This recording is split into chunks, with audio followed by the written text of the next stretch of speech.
Hanap mo ba pang pamilya, mura, at swak na swak sa budget mo?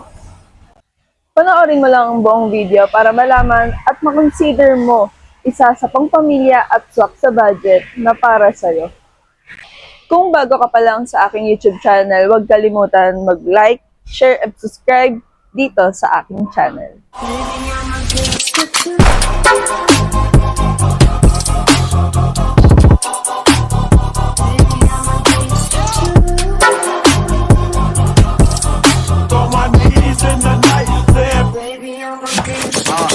So tara guys, samahan nyo naman ako na ipakita sa inyo si Expander Cross 2025 dito kay Mitsubishi. So ayan guys, meron tayo ditong two-tone quartz white na Expander Cross. So ang new front grille niya guys, naka-LED na.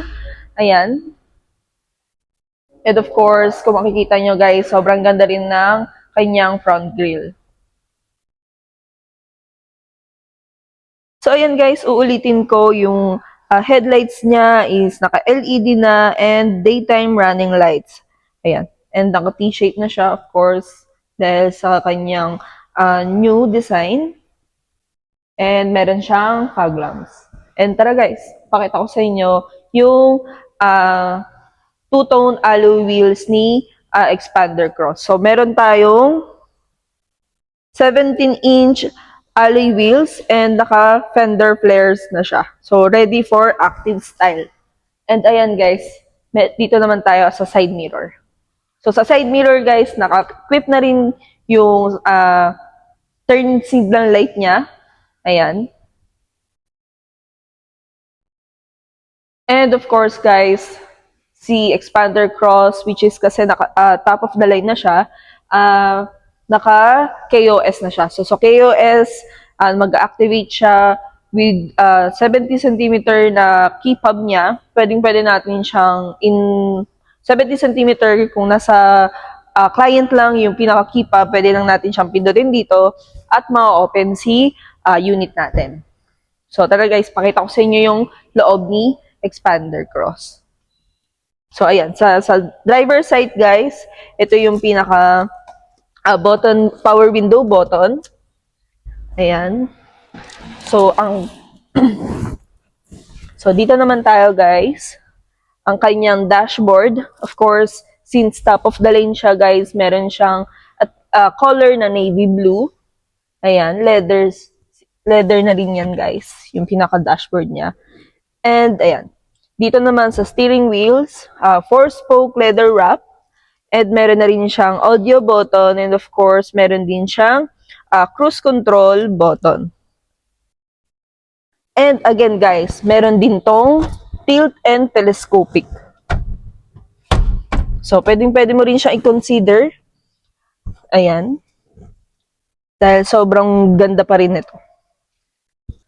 So, yun nga pala guys, ang engine and performance ng Expander Cross is 1.5 liter Doc Mavic engine. So, meron din siyang power na 105 and 6,000 RPM. And of course, sa torque niya guys is meron siyang 141 and 4,000 RPM. So, ang transmission niya is 4-speed automatic. So, naka-Euro 4 compliant na nga pala siya guys. Mas tipid sa krudo, mas environment friendly. So, matipid sa konsumo pero sapat ang hatak para sa full family load o long drives. So, meron tayong with Apple CarPlay and Android Auto. So, kung makikita nyo guys dito sa aircon, naka-digital type na siya. Digital type aircon control with max cool button. So, ayan. And of course, meron din tayo ditong mga cable and charging port. Ayan. And ayun nga guys, nandito naman tayo sa transmission natin. Meron tayong parking brake and auto hold. Brake auto hold. So, hindi lang forma ang hatid ng Expander Cross, pati peace of mind. So, ayun guys, meron tayong dual SRS airbag, active stability control, hill start assist, ABS with EBD, rear parking sensor, and camera. And of course, meron din tayong ISOFIX anchors, safe for baby seats. So tara guys, dito naman tayo sa second row na expander cross automatic. So ayan. So dito nga pala guys, naka-ventilated na si expander cross. So yung lamig ng nasa harapan natin or driver side natin na ventilate niya hanggang dito sa third row. So meron siyang ventilation. So ito guys, yung seat naman sa second row, the expander cross na a-adjust siya. So, ito nga pala guys, sa second row na expander cross automatic is na-adjust siya. So, kung sakaling may gustong makaupo sa third row na expander cross, kayang-kaya natin i-adjust. So, ayan guys.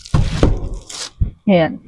So, tignan natin kung gaano kaluwag yung third row ni expander cross.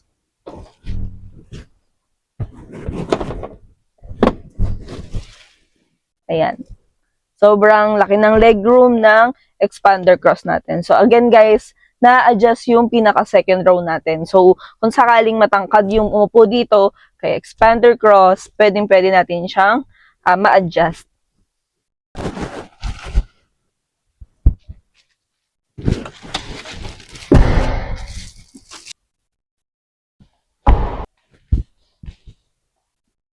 So, ayun guys, dito naman tayo sa likod na expander cross. Ayan, kung makikita nyo, ang kanyang likod.